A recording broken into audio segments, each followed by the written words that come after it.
أعوذ بالله من الشيطان الرجيم بسم الله الرحمن الرحيم شهر رمضان الذي أنزل فيه القرآن هدى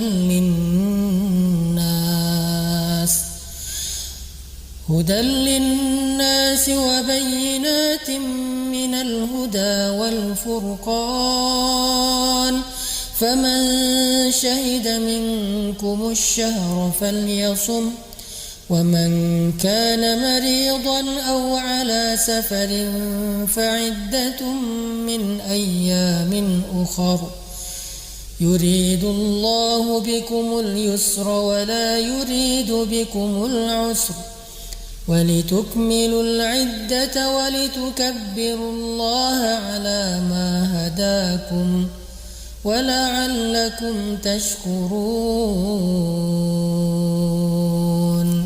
Sadaqallahul Azim. Assalamualaikum warahmatullahi wabarakatuh. Teman-teman sekalian yang dirahmati Allah Subhanahu wa taala, puji syukur kepada Allah Subhanahu wa taala. Pada hari ini kita bersama-sama dengan nikmat dari Allah Subhanahu wa taala mulai memasuki bulan suci Ramadan. Allah Subhanahu wa taala memuliakan satu makhluk di antara makhluk yang lain. Allah memuliakan manusia di antara semua ciptaan-ciptaannya. Allah mengistimewakan matahari di antara sekian banyak bintang. Allah mengistimewakan para rasul, para nabi di antara sekian banyak manusia. Allah mengistimewakan Jibril alaihissalam di antara sekian banyak malaikat. Allah mengistimewakan hari Jumat di antara hari-hari dalam satu pekan. Sebagaimana Allah mengistimewakan sekian banyak makhluknya di antara makhluk-makhluknya yang lain, begitu juga Allah mengistimewakan bulan Ramadan di antara 12 bulan di dalam satu tahun. Seolah-olah kedudukan Ramadan ini, kata ulama, seperti kedudukan matahari di antara sekian banyak bintang yang cahayanya lebih terang, yang manfaatnya lebih besar, dan ketika dia muncul maka bintang-bintang akan raib dan tidak terlihat. Atau juga para ulama mengumpamakan kedudukan Ramadan di dalam 12 bulan dalam satu tahun di sisi Allah Subhanahu wa taala adalah seperti kedudukan Nabi Yusuf di antara saudara-saudaranya di sisi Yakub alaihissalam. Sebagaimana Nabi Yakub sangat mencintai Nabi Yusuf, maka demikianlah Allah sangat mencintai bulan suci Ramadan. Sehingga siapapun di antara hamba-hambanya yang mendapatkan keistimewaan untuk bisa bertemu dengan bulan suci Ramadan, mengisi bulan tersebut dengan ibadah-ibadah yang istimewa, maka kedudukan hamba itu di sisi Allah adalah seperti kedudukan Nabi Yusuf di antara saudara-saudaranya di sisi Nabi Yakub. Ini adalah keistimewaan dari bulan suci Ramadan. Kalau kita membaca hadis-hadis Nabi dan perkataan para ulama tentang bulan ini, maka kita akan menemukan banyak sekali keistimewaan yang dimiliki oleh bulan Ramadan dibandingkan dengan bulan-bulan yang lain. Walaupun semua bulan dan semua waktu itu adalah waktu-waktu yang baik, tetapi tetap aja di antara yang baik itu ada yang paling istimewa. Seperti waktu malam, maka sepanjang malam itu adalah waktu yang baik, tetapi yang paling istimewa adalah sepertiga malam terakhir. Sepanjang satu pekan adalah hari-hari yang baik, ada hari Senin, ada hari Kamis, dan hari-hari yang lain, tetapi Sayyidul Ayyam, pemimpinnya para hari, adalah hari Jumat. Seperti semua para nabi adalah hamba-hamba yang baik, hamba-hamba yang istimewa di sisi Allah, tetapi pemimpinnya para nabi, Sayyidul Anbiya, adalah Rasulullah SAW. Begitu juga semua bulan adalah bulan yang baik, tetapi yang paling istimewa dan pemimpinnya para bulan adalah Ramadan. Sehingga di dalam banyak hadis Nabi menyampaikan keistimewaan Ramadan, yang mudah-mudahan kalau kita belajar tentang keistimewaan Ramadan, kita jadi tahu kenapa kita harus bersyukur ketika kita mendapatkan kesempatan bertemu dengan bulan suci Ramadan. Teman-teman yang dirahmati Allah Subhanahu wa taala, pada kesempatan ini saya pengen sharing kepada teman-teman beberapa keistimewaan yang dimiliki oleh bulan suci Ramadan. Yang pertama, bulan Ramadan ini adalah bulan yang di dalamnya Allah turunkan Al-Quran. Allah berfirman di dalam surat Al-Baqarah ayat 185, Syahrul Ramadan alladzi unzila fihi al-Qur'an hudal linnas wa bayyinatin minal huda wal furqan. Bulan Ramadan adalah bulan yang diturunkan di dalamnya Al-Quran. Kalau kita membaca riwayat yang disampaikan oleh Wasilah bin Al-Asqa radhiyallahu an, bahwa Nabi SAW mengatakan suhufnya Nabi Ibrahim alaihissalam turun pada awal bulan Ramadan, sedangkan kitab Taurat turun pada hari ke-6 dari bulan Ramadan, dan kitab Injil turun pada hari ke-13 dari bulan suci Ramadan. Begitu juga dengan Al-Quran. Menurut riwayat ini Allah menurunkan Al-Quran pada tanggal 24 Ramadan. Ini menunjukkan bahwa bukan hanya Al-Quran, tetapi juga kitab-kitab yang lain di antara kitab-kitab para Rasul, baik itu Suhuf Ibrahim maupun Taurat maupun Injil, semuanya diturunkan pada bulan Ramadan. Ini menunjukkan bahwa bulan Ramadan adalah bulan yang Allah pilih dari 12 bulan, sehingga di dalam bulan itu Allah turunkan kemuliaan-kemuliaan berupa ayat-ayatnya, kalam-kalamnya, firman-firmannya. Sehingga siapapun yang memahami tentang keistimewaan ini, maka dia akan mengisi Ramadannya dengan Al-Quran. Dia akan mengisi Ramadannya dengan tilawah, dengan murattal, yang kita kenal dengan istilah tadarusan. Kemudian yang kedua, Ramadan adalah bulan yang Allah pilih untuk Allah wajibkan di dalamnya salah satu di antara rukun Islam, yaitu ibadah puasa. Allah Subhanahu wa taala berfirman, "Ya ayyuhalladzina amanu kutiba 'alaikumus shiyam kama kutiba 'alal ladzina min qablikum la'allakum tattaqun."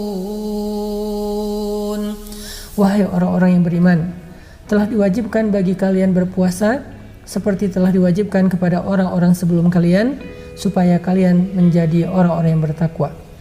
Ini menunjukkan bahwa bulan Ramadan adalah bulan yang istimewa, sehingga Allah memilihnya di antara 12 bulan untuk menjadi bulan yang di dalamnya Allah wajibkan ibadah puasa secara utuh 1 bulan penuh, 29 hari ataupun 30 hari. Sehingga siapapun yang berpuasa pada bulan ini, maka dia akan mendapatkan keistimewaan dari Allah Subhanahu wa taala, sebagaimana sabda Rasulullah SAW, siapa yang berpuasa di bulan Ramadan dalam keadaan beriman dan mengharapkan pahala di sisi Allah, maka Allah akan mengampuni seluruh dosa-dosanya.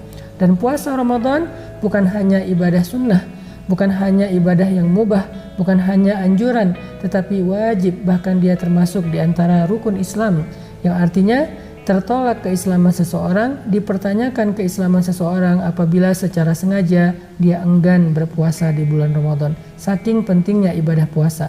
Dan Allah memilih Ramadan untuk menjadi bulan yang di dalamnya diwajibkan ibadah tersebut. Kemudian yang ketiga, kalau kita membaca beberapa hadis yang lain, Nabi juga mengatakan bahwa bulan Ramadan itu adalah bulan taubat dan bulan ampunan. Sehingga banyak sekali kita temukan hadis-hadis tentang salah satu di antara keistimewaan Ramadan adalah diampunkan dosa. Termasuk hadis yang tadi saya bacakan, riwayat Bukhari Muslim dari Abu Hurairah, Rasulullah SAW bersabda, siapa yang berpuasa bulan Ramadan dalam keadaan beriman dan mengharapkan pahala di sisi Allah, maka ghufira lahu ma taqaddama min dzambih. Allah hapuskan dosa-dosanya yang telah lalu. Kemudian dari Abu Hurairah juga disebutkan Rasulullah SAW bersabda, sholat 5 waktu, kemudian antara Jumat dengan Jumat, antara Ramadan dengan Ramadan, ada mukaffaratun ma bainahun, ada penggugur dosa di antara keduanya. Jadi antara satu Ramadan dengan Ramadan yang lain dalam 1 tahun, mukaffaratun bainahun, ada penggugur dosa di antaranya kalau orang itu meninggalkan dosa-dosa yang besar. Artinya dosa-dosa kecil kita menumpuk dalam setahun, dan itu kalau dikumpulkan menjadi dosa yang sangat besar, mungkin lebih besar daripada gunung Uhud, mungkin lebih besar daripada bumi dan seisinya, sehingga Allah Subhanahu wa taala akan menggugurkan semua dosa itu antara satu Ramadan dengan Ramadan yang lain jika kita berpuasa. Hadis yang diriwayatkan oleh Imam Muslim. Dalam riwayat yang lain juga disebutkan oleh Huzaifah ibn Yaman radhiyallahu an, sahabat Nabi, bahwa Nabi SAW mengatakan dosa seorang laki-laki itu bisa terjadi dalam urusan keluarganya, dalam urusan hartanya, dalam urusan tetangganya, dan penggugurnya adalah sholat, puasa, dan sedekah. Hadis riwayat Bukhari Muslim. Artinya Kita sering melakukan dosa dalam 3 hal.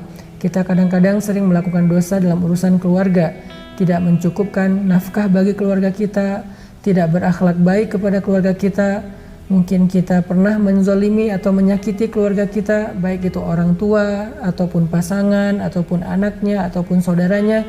Kita juga punya banyak dosa tentunya dalam bekerja, dalam mencari rezeki yang halal, kadang-kadang bercampur dengan yang syubhat, dengan yang haram. Atau juga kita kadang-kadang menyakiti teman kerja kita. Kita juga kadang nggak sengaja membuat dosa kepada tetangga kita, baik tetangga komplek maupun tetangga dalam urusan kehidupan kita sehari-hari di pasar, di kantor, dan seterusnya. Dan penggugur dari dosa-dosa itu semuanya adalah sholat, puasa, dan sedekah. Sehingga siapa yang bisa memaksimalkan ibadah puasanya, maka Allah jaminkan semua dosa dalam kehidupan dia selama ini akan Allah gugurkan satu persatu selama bulan Ramadan. Ada yang lebih menarik lagi, bahwa Nabi SAW mengatakan setiap malam-malam Ramadan Allah memerdekakan manusia dari api neraka. Dan kita berharap di antara sekian banyak malam Ramadan itu ada satu malam yang Allah menyebutkan nama kita termasuk utaqo, termasuk orang-orang yang terbebas dari api neraka, karena dihapuskan semua dosa-dosanya. Dalam riwayat yang lain Nabi mengatakan bukan hanya malam hari, tetapi setiap waktu berbuka Allah memerdekakan hamba-hambanya dari api neraka. Sehingga kita berharap pada satu sore, pada satu waktu maghrib, ketika kita berbuka puasa, waktu itu Allah menyebut nama kita, Fulan bin Fulan, Fulanah bintu Fulan, dia terbebas dari api neraka, sehingga kita menjadi orang-orang yang mendapatkan kemenangan pada waktu itu. Inilah diantara sekian banyak keutamaan-keutamaan Ramadan yang disampaikan Rasulullah SAW. Di antara masih banyak hadis-hadis yang lain yang disampaikan Nabi tentang keistimewaan Ramadan. Intinya adalah Ramadan adalah bulan yang paling istimewa, sehingga siapa yang bertemu dengannya dan menghabiskan waktunya dengan ibadah kepada Allah di bulan itu, maka dia menjadi orang yang paling istimewa juga di sisi Allah di antara hamba-hambanya. Mudah-mudahan kita semangat menyambut bulan Ramadan dengan sekian banyak program-program amal solih, ibadah, dengan semangat yang luar biasa, dengan niat untuk bisa menyempurnakan semua kebaikan, sehingga Ramadan kita kali ini adalah Ramadan penggugur dosa, Ramadan yang mengangkat derajat, Ramadan yang menjadikan kita termasuk orang-orang yang dibebaskan dari api neraka.